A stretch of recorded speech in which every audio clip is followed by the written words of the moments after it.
అంటే ఒక వ్యక్తి తనపైన తానే దాడి చేసుకుని ఒక డ్రామా క్రియేట్ చేయడు కదా! అదంతా డ్రామా అండి. గతంలో కోడికత్తి డ్రామా కూడా జగన్ గారు ఆడారు. ఇప్పుడు కూడా ఆళ్ళ సన్నిహితులతో ఆయనే కొట్టించుకొని, ఆయనే హాస్పిటల్‌లో జాయిన్ అవ్వి, చిన్న దెబ్బకి ఐసీలో ఒక 10, 15 మంది డాక్టర్లతో ట్రీట్మెంట్ తీసుకోవడం అది ధర్మం కాదు. పిఠాపురంలో ఎలా ఉంది పరిస్థితి? పవన్ కళ్యాణ్ గారు గెలిచే అవకాశాలు కనిపిస్తున్నాయా లేవా? పిఠాపురం నియోజకవర్గం అంతా పవన్ కళ్యాణ్ గారి అభిమానం అండి. ఆయన మీద అభిమానంతో పక్కా ఆయన లక్ష పైనే మెజార్టీతో ఆయన గెలిపించుకుంటామండి. మేము వీర మహిళలు, జన సైనికులు, మొత్తం పిఠాపురం నియోజకవర్గ ప్రజలంతా కూడా మన పవన్ కళ్యాణ్ గారు అన్న మాటే ప్రతి ఒక్కరి నోటంట. ఒకవేళ పవన్ కళ్యాణ్ గారు ఓడిపోతే ఆ నింద వర్మ గారి మీద పడతదా? వర్మ గారు కూడా బీజేపీ, తెలుగుదేశం, జనసేన ముగ్గురు కూటమిలో మేము పొత్తు ధర్మంలో మేము వర్మ గారితో చేస్తున్నామండి. వర్మ గారు కూడా పవన్ కళ్యాణ్ గారికి ఫుల్ సపోర్ట్ చేస్తున్నారండి. ఇక్కడ చాలా మంది ప్రజలు కూడా పవన్ కళ్యాణ్ ఒక స్టేట్ లీడర్ కాబట్టి ఇక్కడ తిరగట్లేదు అని చెప్పేసి మామూలు జనసైనికులు చెప్తున్నారు. కానీ ఇక్కడ ఉన్న ప్రజలందరూ కూడా పవన్ కళ్యాణ్ రాకుండా ఎట్లా ఓట్లు వేస్తారని కూడా అడుగుతున్నారంట కదా! మీరు ఓట్లు అడగడానికి వెళ్ళినప్పుడు. అందుకే అండి మన వర్మ గారిని ఇక్కడ మన మాజీ శాసనసభ్యుడు వర్మ గారు వర్మ గారు చేతిలో పెట్టారు. ఆయన వర్మ గారు పవన్ కళ్యాణ్ గారు వెళ్ళి వర్మ గారు వెళ్ళి పవన్ కళ్యాణ్ గారు గెలిపించమని ఆయన చేతిలో పెట్టారు కాబట్టి వర్మ గారు చాలా మరి నాయకత్వం బాగుంటుంది కాబట్టి వర్మ గారి చేతుల మీదుగా పిఠాపురం నియోజకవర్గం చాలా బాగుంటుందండి. ఏం డెవలప్మెంట్ కావాలి ఇక్కడ మీకు? డెవలప్మెంట్ అంటే గతంలో మరి ఇప్పుడుకొచ్చి పిఠాపురంలో అట్టడికి వెళ్ళిపోయిందండి. మా పవన్ కళ్యాణ్ గారు వస్తే క్షేత్ర లెవెల్లో ఉంటుందని, ఈ పిఠాపురాన్ని ఆధ్యాత్మిక కేంద్రంగా మరో కాశీలాగా, చిన్న కాశీలాగా చేస్తారని, డెవలప్మెంట్ ఉంటుందని అందరూ కూడా నమ్ముతున్నారండి. వర్మ గారు ఉన్నప్పుడు కూడా డెవలప్మెంట్ రాలేదా? ఉందండి, వర్మ గారు ఉన్నప్పుడు డెవలప్మెంట్ అయింది. కానీ ఇప్పుడు కూడా మరి జగన్ గారు వచ్చాక రోడ్లు వేయడం కానీ, హాస్పిటల్స్ కానీ, స్కూల్స్ కానీ ఏం పట్టించుకోలేదండి. పిల్లల స్కూల్లో ఫుడ్ విషయంలో కూడా అసలు పట్టించుకోలేదు. అలాగే మరి మా పవన్ కళ్యాణ్ గారు వస్తే అభివృద్ధి అవుతుందని మేము గట్టిగా నమ్ముతున్నామండి. నమస్తే అండి, నా పేరు ముప్పన్ రత్నం, పిఠాపురం టౌన్ మాది. జగన్మోహన్ రెడ్డి గారికి తలకి గాయమైంది కదా, ఒక సీఎంని అట్లా దాడి చేయడం కరెక్ట్ కాదా? తండ్రిని చంపుకున్న వాడికి, చిన్నబాబుని చంపుకున్న వాడికి తన మీద రాయేసి కొట్టుకోవడం పెద్ద లెక్కేం కాదు. తనకి మద్దతుగా చాలామంది ఉన్నారు. ఎంతమంది నాటకాలు ఆడినప్పటికీ కూడా అది ఎన్నాళ్ళ రోజులు కాదు, ఎవరు నమ్మరు. గతంలో అయితే మరి ఆయన మీద సానుభూతితో గెలుస్తాడు, కానీ ఇప్పుడైతే ఆ ఛాన్స్ లేదు, అది ఎవరు కూడా నమ్మరు. రాయితో కొట్టుకుంటే మాత్రం ఐసీలో చిన్న రాయితో కొట్టింది ఐసీలో పెట్టుకోవడం, పెద్ద హంగామా చేయడం, అదే పెద్ద విచిత్రం. అది మరి పవన్ కళ్యాణ్ గారు వచ్చినప్పుడు పవన్ కళ్యాణ్ గారి మీద దాడి చేశారు, బ్లేడ్ దాడి చేశారు, రాళ్ళు దాడి చేశారు, అనేక విధంగా దాడి చేశారు. కానీ ఆయన అలాగా పెట్టుకోలేదు, హాస్పిటల్కి వెళ్ళలేదు, ఐసీలో పెట్టుకోలేదు, హంగామా చేయలేదు. ఆయన ఎందుకంటే ఆయన నీతిగా నిజాయితీగా పనిచేయాలని చూస్తున్నారు. ఆయన నీతి, ఆయన నిజాయితీ ఆయన గెలిపిస్తుంది. ఎందుకంటే ఆయన ఎవరిని మోసం చేసి ప్రజలకు పెడతలేదు, ఎవరికి అన్యాయం చేసి ప్రజలతో డీల్ పెట్టుకోలేదు. ఆయన కష్టపడి, ఆయన కష్టార్జితంతో ప్రతి ఒక్కరికి, ఒక ముసలికే కాదు, పిల్లలకే కాదు, యూత్కే కాదు, ప్రతి అక్క చెల్లెలకి కూడా ఆయన కష్టార్జితం పంచిపెడుతున్నారు. ఆయన కష్టార్జితంతో ఆయన తిరుగుతున్నారు. ఈ రోజు కూడా ఆయన కష్టంతో ఆయన తిరుగుతున్నారు. అవినీతి కొమ్ము కాస్తలేదు, అవినీతితో ఆయన బతకట్లేదు, అవినీతిగా ఆయన తిరగట్లేదు. ఇప్పుడు పవన్ కళ్యాణ్ గారు రాలేదు అంటే వస్తారు. దానికి పిఠాపురంకి వచ్చి ఆయన ప్రచారం చేస్తారా? పవన్ కళ్యాణ్ గారు చేస్తారు.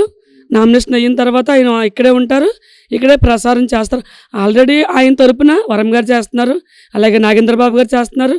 అనేక మంది సినిమా పనిచేసే వాళ్ళు ప్రతి ఒక్కరు కూడా వస్తున్నారు. ఎందుకంటే ఆయన మీద ప్రేమ అభిమానంతో ప్రతి ఒక్కరు వస్తారు. ఆ సినిమా వాళ్ళే కాదు, ప్రజలు కూడా ఆయన కోసం కష్టపడుతున్నారు.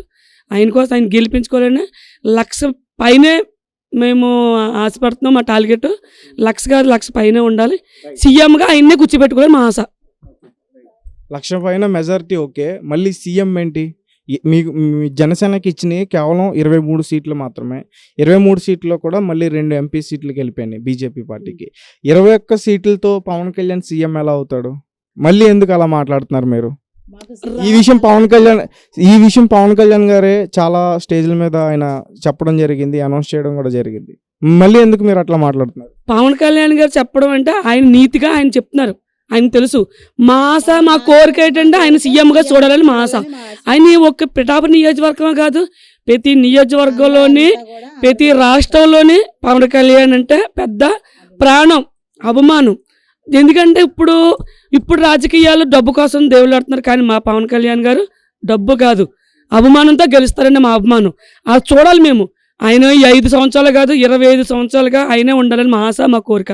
ఎందుకంటే ఆయన ఉంటే చాలామంది ప్రజలు, ఎంతోమంది అక్కచెల్లెళ్ళు, అన్నతమ్ములు ఉద్యోగాలు లేక, బాధలు లేక, పనులు లేక ఎంతోమంది బాధపడుతున్నారు. ఎందుకంటే ఇంట్లో గ్యాస్ కొనుక్కోవాలంటే 1000 రూపాయలు, కరెంటు బిల్లు కట్టారు. 100 రూపాయలు ఉన్న వాళ్ళకి 500 వస్తుంది, 500 వచ్చే వాళ్ళకి 1500 వస్తుంది. కుళాయి లేకపోయినా కూడా పన్ను వచ్చేస్తుంది, కుళాయి పన్ను. ఇంట్లో కాపురాలు లేకపోయిన వాళ్ళు కూడా ఇంటి పన్ను వచ్చేస్తుంది. అనేక మంది ఎంతోమంది బాధపడి కష్టాలు పడి ఏడుస్తూ ఆ బిల్లులు కట్టవలసి వస్తుంది. ఎందుకంటే భర్తలు లేని వాళ్ళకి ఒంటరి మహిళ పెన్షన్ వస్తుంది అమ్మ అన్నారు, లేదు. అమ్మఒడి అన్నారు, అమ్మఒడి ఇస్తారు కదని పిల్లల్ని అనేక స్కూల్లో జాయిన్ చేసేసుకున్నారు. పేదలు కూడా పిల్లలు చదువుకోవాలి, జగన్ ఇస్తాడని. కానీ ఏం చేశాడు, అక్కడ తల్లిదండ్రులను ఏడిపిస్తున్నాడు. అక్కడ తల్లిదండ్రులు బాధపడుతున్నారు, అక్కడ పిల్లలు బాధపడుతున్నారు. ఇప్పుడు ఈ రోజుల్లో ఫీజు కట్టక చాలామంది పిల్లల్ని ఎగ్జామ్స్ కూడా రానట్లేదు స్కూళ్ళల్లో. మరి ఇప్పుడు పవన్ కళ్యాణ్ గారు వచ్చారంటే అన్నీ జరుగుతాయి, ఎవరికి అన్యాయం జరగదు. పిల్లల చదువు విషయంలోనే కాదు, తల్లిదండ్రుల విషయంలోనే కాదు, ఒక అక్క చెల్లెళ్ళ విషయంలో కాదు, అన్నదమ్ముల విషయంలోనే కాదు, న్యాయం చేస్తారో కాదు, చేసి చూపిస్తారు ఆయన. అయితే ఇక్కడ 1,00,000 మెజార్టీతో పవన్ కళ్యాణ్ గారిని గెలిపించుకుంటా అంటున్నారు. మరి గత ఎన్నికల్లో పవన్ కళ్యాణ్ గారిని ఇదే నియోజకవర్గం నుంచి పోటీ చేయాలని మీరు అడిగి ఉండాల్సింది కదా, ఎందుకు అడగలేదు? మరి భీమవరం నుంచి పోటీ చేసి ఆయన ఓడిపోవడం చూసాం, గాజువాకలో కూడా ఆయన ఓడిపోవడం చూసాం. అంటే అప్పుడు ఆయనకి ఇక్కడ పెట్టిన వాళ్ళు చూస్తారు, వాళ్ళు గెలుస్తారు కదా అన్న ఆలోచనతో ఈ పిఠాపురం నియోజకవర్గంలో ఉన్నారు కదా, వాళ్ళు చూసుకుంటారు, వాళ్ళు చేస్తారన్న నమ్మకంతో ఆయన ఇక్కడికి రాలేదు పోటీగా. గాజువాకలోనే అక్కడ పెట్టారంటే అది ఆయన అక్కడ నమ్మకంతో కాదు, ప్రజల మీద ఆశతో పెట్టారు. ఆయన పూర్తిగా నేను గెలవాలి, నేను చెయ్యాలన్న నమ్మకంతో ప్రజలు కష్టపడాలి, ప్రజల కోసం నేను పోరాటాలి అన్న ఆశతో ఆయన దిగారు. ఇప్పుడు మేమందరం ఛాలెంజ్గా తీసుకున్నాం ఆయన్ని గెలిపించుకోవాలని. ఆడపడుచులు ఇంట్లో ఉన్న పిల్లలు ఉన్న పగలు రాత్రులు ఎందుకు కష్టపడుతున్నామంటే ఛాలెంజ్ అంటే మేము మా అన్నని ఛాలెంజ్గా గెలిపించుకోవాలన్న ఛాలెంజ్తో మేము ఉన్నాం. ఎందుకంటే అవినీతికి మేము పాల్పడం, అవినీతికి మేము కొమ్ముకాయం, అవినీతి మీద మేము ఆశపడం. మాకు నీతి న్యాయం కావాలి. ఎంతోమంది ఆడపడుచులు బాధలు పడుతున్నారు, ఇళ్లలోంచి బయటకు రాని ఆడపడుచులు కూడా ఉన్నారు. ఎంతోమంది ముగ్గుపోయి ఈరోజు మేము ఎక్కడికి వెళ్ళినా మాకు పెన్షన్ తీస్తారమ్మా, మాకు ఉద్యోగాలు చేశారమ్మా, మాకు అది లేదమ్మా ఇది లేదమ్మా అనే చెప్తున్నారు. ఇప్పుడు మేము వరం గారితో మేము క్యాన్వాసింగ్ మొదలుపెట్టాము. రేపు 18వ తారీఖు వరకు ఆయనతో మేము తిరుగుతాము. ఆయన ఎక్కడికి వెళ్ళమంటే ఒక పిఠాపురం టౌనే కాదు, పగలంతానేమో మార్నింగ్ ఏమో పిఠాపురం టౌను, ఈవినింగ్ టైంలోనేమో గ్రామాలు వెళ్తున్నాము. ప్రతి గ్రామాల్లోని మా వరం గారు వాళ్ళ మిస్సెస్ గారు కూడా మాతో పాటు మహిళలుగా మేము వెళ్తున్నాము. వరం గారు కూడా ప్రత్యేకంగా వెళ్తున్నారు. ఎందుకంటే ఆయన గెలిపించుకోవాలి. ఆయన చెప్పారు బంగారు పళ్ళులో పెట్టి నేను గెలిపిస్తాను అని మాట ఇచ్చారు వరం గారు. చేస్తారు ఆయన. ఎందుకంటే ప్రతి ఒక్కరికి వరం గారు అంటే నమ్మకం, వరం గారు అంటే నమ్మకం, ఒక బాధ్యత, వరం గారి మీద ఇంట్రెస్ట్. వర్మ గారిని కూడా ఒక ఎమ్మెల్యే అభ్యర్థి పదవికి ఆయన దాన్ని పవన్ కళ్యాణ్ గారికి ఇచ్చారు, ఒక రకంగా చెప్పాలంటే త్యాగం చేసి. సో అలాంటి వర్మ గారికి మంత్రి పదవి ఇస్తానన్న మాటతోనే త్యాగం చేశారు, లేదంటే చేసేవారు కాదు అని చెప్పేసి ఒక మాట వినిపించింది. అదేం లేదండి, అదంతా వర్మ గారు అనే వ్యక్తి ఒక సీనియర్ పొలిటీషియన్, అతన్ని మరి ఒక మంత్రిలో చూడాలని ఇదే నియోజకవర్గం ప్రజలు అనుకోవచ్చు కదా. ఒకవేళ ఎవ్వరు ఎన్ని అనుకున్నా వరం గారు అలాగ ఆలోచించరు, అలా మాట్లాడరు. పవన్ కళ్యాణ్ గారు ఏదైతే వరం గారికి మాట ఇచ్చారో ఆ మాట ప్రకారంగానే పవన్ కళ్యాణ్ గారు అలాగే చంద్రబాబు నాయుడు గారు మాట ప్రకారంగానే పొత్తులో భాగంగానే ఆయనకి మాట ఇచ్చారు. ఆయన చెయ్యాలని చేస్తున్నాను, ఆయన మాట ఇచ్చారు వరం గారు. నేను ఉన్నా లేకపోయినా, నాకు పదవి ఇచ్చినా ఇవ్వకపోయినా నేను మిమ్మల్ని గెలిపిస్తాను అని చెప్పారు. ఆ ప్రకారంగానే చేస్తున్నారు. కానీ ఎవరో ఎన్నో చెప్తారు. ఒకవేళ రేపు పవన్ కళ్యాణ్ గారు గెలిచిన తర్వాత వర్మ గారు లేకపోతే పవన్ కళ్యాణ్ గెలవడు అంటే ఆ మాట తీసుకోగలరా జన సైనికులు? అదంతా అబద్ధం, అదేమీ లేదు. వరం గారు అలా చెప్పే మనిషి కాదు, పవన్ కళ్యాణ్ గారు అలాంటి మాటలు వినే మనిషి కాదు. ఎందుకంటే ఆయన మాటకి విలువిస్తారు, మాట మీద నిలబడే మనిషి. మాట అంటే ఎవరైనా సరే మాటకి ప్రాణం ఇచ్చే మనిషి. ఆయన పగలో రాత్రులు సినిమాలు తీసి ప్రజలకు ఎందుకు పెట్టాలి? ఇప్పుడు జగన్ ఉన్నాడు, జగన్ ఎక్కడి నుంచి పెడుతున్నాడు? మా సొమ్మే కదా మాకు పెడుతున్నాడు. రేపొద్దున ఏళ్ళు వచ్చిన మీ సొమ్మే కదా పెట్టేది. పవన్ కళ్యాణ్ మా సొమ్ము కాదు, పవన్ కళ్యాణ్ కష్టాజీతమే ఆయన పెడతారు. ఇప్పటికీ పెడుతున్నారు కదా ఆయన కష్టపడి 10 కోట్లు 20 కోట్లు 30 కోట్లు సినిమాలు తీసి ప్రజలకు పెడుతున్నారు. ఆ నమ్మకమే. ఇప్పుడు ఎలక్షన్లోనే నేను ఇంత ఇస్తానని చెప్పలేదు ఆయన, నా మీద అభిమానం వింటే మీరు అందరూ ఓటేసి నన్ను గెలిపించండి, మీకు నేను చూపిస్తానన్నారు.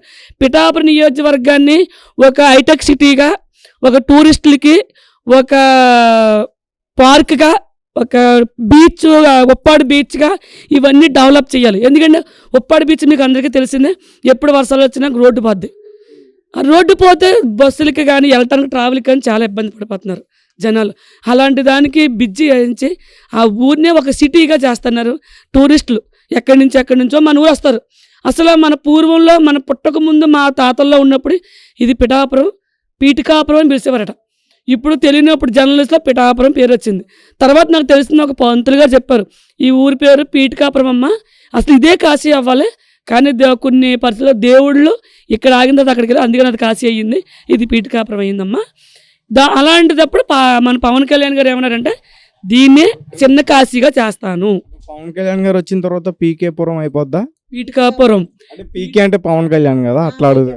పీకాపురం ఒక టూరిస్టులు, ఒక దేవస్థానం గుడి. ఆయన దత్తాత్రేయుడు అంటే ఆయనకి చాలా ప్రాణం, అందరికీ తెలిసిందే. ఆయన ఆధారాలతో ఆయన గురువు గారు, ఆయన చెత్తిపేట అమ్మవారు వీళ్ళందరూ తోడుగా ఉన్నారు కాబట్టి ఆయన విజయవంతంగా గెలుస్తారని, గెలిపించుకుంటామని మేము చెప్తున్నాం. ఎందుకంటే ఎవరైనా నమ్మరు. ఎవరేం చెప్పుకున్నా జగన్ రాయితో కొట్టుకొని, బ్లేడ్తో కోసుకొని, కత్తితో కోసుకొని నమ్మే రోజు చిన్నపిల్లాడు కూడా చెయ్యి అంటున్నాడు. ఒకప్పుడు జగన్ మామయ్య అని పిలిపించుకున్నాడు, ఇప్పుడు యద మామయ్య అని పిలిపించుకున్నాడు. ఎందుకని? తను చేసిన అవినీతులు. 1 సంవత్సరం మంచిగా చేసాడేమో, ఈ 4 సంవత్సరాలు 5 సంవత్సరాలు ఏమైనా చేశాడు? ఎవ్వరికీ చేయలేదు. అందరినీ బాధ పెడుతున్నాడు. డ్వాక్రా మహిళలను బాధ పెట్టాడు, అంగన్వాడీ టీచర్లను కూడా బాధ పెట్టారు. అలాగే ఎంతోమంది మన కోసం రిలీజ్లు ఎంతోమంది పనిచేస్తున్నారు, వాళ్ళని కూడా బాధ పెడుతున్నారు. వాళ్ళకి జీతాలు పెంచుతారని కూడా పెంచలేదు, వాళ్ళని నిలహార దీక్షలు చేశారు. మాట ఎప్పుడు నేను గెలిస్తే ఇస్తానని చెప్పాడండి. గెలిస్తే ఇవ్వడం ఏంటి? మరి 5 సంవత్సరాల నుంచి గెలిస్తే కదా తిన్నాడు, సంపాదించుకున్నాడు కదా. తన సొంత చెల్లెలే జగన్మోహన్ రెడ్డికి ఓటు వేయకండి అని చెప్తుంది. ఎందుకని? ఒకప్పుడు శర్మిల వచ్చి దేశం తిరిగేసింది, పాదయాత్ర చేసింది. అదే శర్మిల ఈరోజు జగన్కి ఓటు వేయకండి అని చెప్తుంది. అది ఎంతవరకు కరెక్ట్? సొంత చెల్లెలే నమ్మట్లేదు, బయట వాళ్ళు ఎలా నమ్ముతారు? బయట వాళ్ళు నమ్మరు. ఆయన వంగా గీత చెప్తుంది. వంగా గీత ఎప్పుడు ఎంపీగా ఉన్నప్పుడు పిఠాపురం నియోజకవర్గం నాకు ఓటు వేయండి అమ్మా అని వచ్చింది. అప్పటి నుంచి ఇప్పుడు వరకు వంగా గీత ముఖం ఎవరిలాగా ఉంటుందో ఎవరికి తెలియదు. ఇప్పుడు వచ్చింది, ఇప్పుడు ఎమ్మెల్యేగా ఉంది. ఇప్పుడు పిఠాపురం నియోజకవర్గానికి పుట్టిండి ఆడపడుచు ఉంటుంది. ఎవరికి ఆడపడుచు? ఏ విధంగా ఆడపడుచు? ఆవిడ ఎవరికి హామీలు ఇచ్చి చేసింది? మరి ఎమ్మెల్యే గారు అన్నారు పెన్నింది రావు, ఆయన ఎమ్మెల్యేగా ఉన్నప్పుడైనా రావాలిగా. మరి ఎమ్మెల్యే గారు తిరగాలి కదా, మాట ఇచ్చినప్పుడు. ఎక్కడ వచ్చారు? ఎవరికి ఇచ్చారు? ఎక్కడ రోడ్లు అక్కడ చూశారు కదా, ఇల్లు స్థలాలు అని చెప్పారు. పట్టాలు ఇచ్చేసారు చేతికి. ఎందుకో పట్టాలు? మొఖాన్ మీద రాసుకొని మాకు జగన్ ఇల్లు ఇచ్చాడని చూపించుకోవడానిక? స్థలం చూపిస్తే ఒక అభిమానం ఉన్నమ్మ జనాలకి, మాకు స్థలం ఇచ్చాడు, మాకు పట్టా ఇచ్చాడన్న అభిమానం ఉన్ను. అపార్ట్మెంట్లను ఇచ్చాడు పాప. ఎప్పుడు వరం గారిని అయ్యమ్మలో అపార్ట్మెంట్లు ఇస్తే అపార్ట్మెంట్లు ఆఫ్ చేశారు. ఆఫ్ చేసుకుని వీళ్ళు ఆస్వాదం చేసుకున్నారు, అపార్ట్మెంట్లు ఇస్తానన్నారు. ఆ అపార్ట్మెంట్లు కూడా ఎవరికి ఇవ్వలేదు. అందులో ఎవరో వాళ్ళకి ఇంపార్టెంట్ వాళ్ళకి, అతను పొత్తులోళ్ళకి, అతను చుట్టాలోళ్ళకి ఇచ్చాడు ఆ అపార్ట్మెంట్లు, అందరికి ఇవ్వలేదు. ఇప్పుడు స్థలం అన్నాడు. ఇప్పుడు స్థలం మా పవన్ కళ్యాణ్ రాగానే మొట్టమొదటిగా చేయవలసింది బాధ్యత ఏంటి తెలుసైనా, పట్టాలు ఎవరైతే ఇచ్చారో ఆ స్థలాలు అక్క చెల్లెలకి అందరికీ ఇస్తాడు ఆయన. అలాగే ప్రతి ఒక్కరికి ఇప్పుడు ఇంట్లో చాలామంది చదువుకొని ఆడపిల్లలు మగవాళ్ళు ఇంట్లో మంది ఉండిపోయారు, ఇంట్లో నుంచి బయటకు రాలేని స్థితిలో ఉండిపోయారు. కానీ అర్ధరాత్రి కూడా ఆడపిల్ల ధైర్యంగా తిరిగే రాజ్యాంగం తీసుకొస్తారని చెప్పారు ఆయన. ఆ రాజ్యాంగం కోసం మేము ఆడవాళ్ళమి కష్టపడుతున్నాం. ఎవరేమన్నా ఇప్పుడు ఆడపిల్లలు ఎవరు అర్ధరాత్రి తిరగట్లేదా? అది వేరు. ఇప్పుడు గుండ్ల మీద ధైర్యంగా గుండ్ల మీద చెయ్యేసుకొని గంజాయి బ్యాచ్ ఎక్కువైపోతే బేడ్ బ్లాచ్ ఎక్కువైపోతే ఎక్కడ తిరుగుతారండి ఆడోళ్లే కదండి, చిన్నపిల్లలకి ముసలోళ్ళకి ఎవరికి సెక్యూరిటీ లేదండి. పక్కా గంజాయి అండి. మన ఎవరో జగన్ గారు గంజాయి బ్యాచ్ తోటే ఆయన పరిపాలన చేస్తున్నారండి. గుండ్ల మీద చెయ్యేసుకొని ప్రశాంతంగా పడుకున్నారు. మా పవనన్న వచ్చాడు, మాకు పర్వాలేదని. అర్ధరాత్రి కాదు, అర్ధరాత్రి 2 గంటలకు ఫోన్ వచ్చినా బయటికి వెళ్ళి పని చేసుకునే దమ్ము ధైర్యం ఆడపిల్లకి కల్పిస్తాడు. రావాలి, అలా వస్తేనే ఇప్పుడు ఉన్నది తెలియాలి. ఈ రోజు మేము బయటకు వస్తున్నామండి. మా పవన్ కళ్యాణ్ గారు వేరే మహిళలకు ఇచ్చిన స్ఫూర్తితోనే మేము ఈ రోజు బయటకు వచ్చి మేము ఇలా ప్రచారం చేయగలుగుతాం, ఆయన ఇచ్చిన ధైర్యంతో. ఇక ముందు కూడా మమ్మల్ని చూసి ఇంట్లో ఉన్న వీర మహిళలు మొత్తం ప్రజలంతా కూడా లేడీస్ అంతా కూడా బయటకు వచ్చి జాబులు చేసి ఒక్కొక్క మహిళ 10 మందికి 15 మందికి ఆదర్శంగా ఉండేలాగా మా పవన్ కళ్యాణ్ తయారు చేస్తాడు. ఒకప్పుడు సినిమాలో ఠాగూర్ సినిమాలో చిరంజీవి చెప్పాడు, నేను నీకు హెల్ప్ చేస్తున్నాను, మీరు ఒక ముగ్గురికి హెల్ప్ చేయండి అని. అలాగే పవన్ కళ్యాణ్ గారే కాదు, మొత్తం వాళ్ళ ఫ్యామిలీ, మెగాస్టార్ ఫ్యామిలీ అంతా అదే వర్గంతో వాళ్ళు నిలబడ్డారు. తల్లిదండ్రులే కాదు, తన పిల్లలు కూడా, కడుపున పుట్టిన పిల్లలు కూడా అదే రాజ్యాంగంలో నడుస్తున్నారు. అలా నడాలనే మా కోరిక. మేము కూడా ధైర్యంగా, మేము మెగా ఫ్యామిలీ కుటుంబం మాది, ఆయన సోదరులు, ఆయన సిస్టర్స్, ఆయన బ్రదర్స్ అని చెప్పుకోవాలి. ఆ ధైర్యంతో మేము తిరుగుతున్నాం. ఆ ధైర్యం మాకు, ఆ మాట మాకు ఇచ్చాడని ఆ ధైర్యంతో మేము తిరుగుతున్నాం. ఎందుకంటే పవన్ కళ్యాణ్ మాకు ఏదో ఇస్తారని కాదు, ఆయన మాకు రావాలి, మాకు ఉండాలి, మాకు అండగా ఉండాలి. మాకు మా అండగా ఉండి ఎండంటుండి నేనున్నాను, మీరు ముందు ఉండండి అని చెప్పాలి. ఒకప్పుడు మేము పుట్టకముందు అంబేద్కర్ అవని, రాజీవ్ గాంధీ అవని, నెహ్రూ కానీ ఎవరేమని తీసుకొచ్చింది రాజ్యానికి, ఇప్పుడు ఈయన తీసుకురావాలి. తీసుకొస్తారని నమ్మకంతో మేము ఆడవాళ్ళు మేము పగలో రాత్రులు కష్టపడుతున్నాం. ఎవరు ఏమన్నా ఈ చెవితో ఈ చెవితో వదిలేస్తాం. మాకు లెక్కలేదు, మాకు భయం లేదు. ఆయనతో మేము తిరుగుతాం. జై జనసేన, జై Pawan Kalyan. Thank you so much.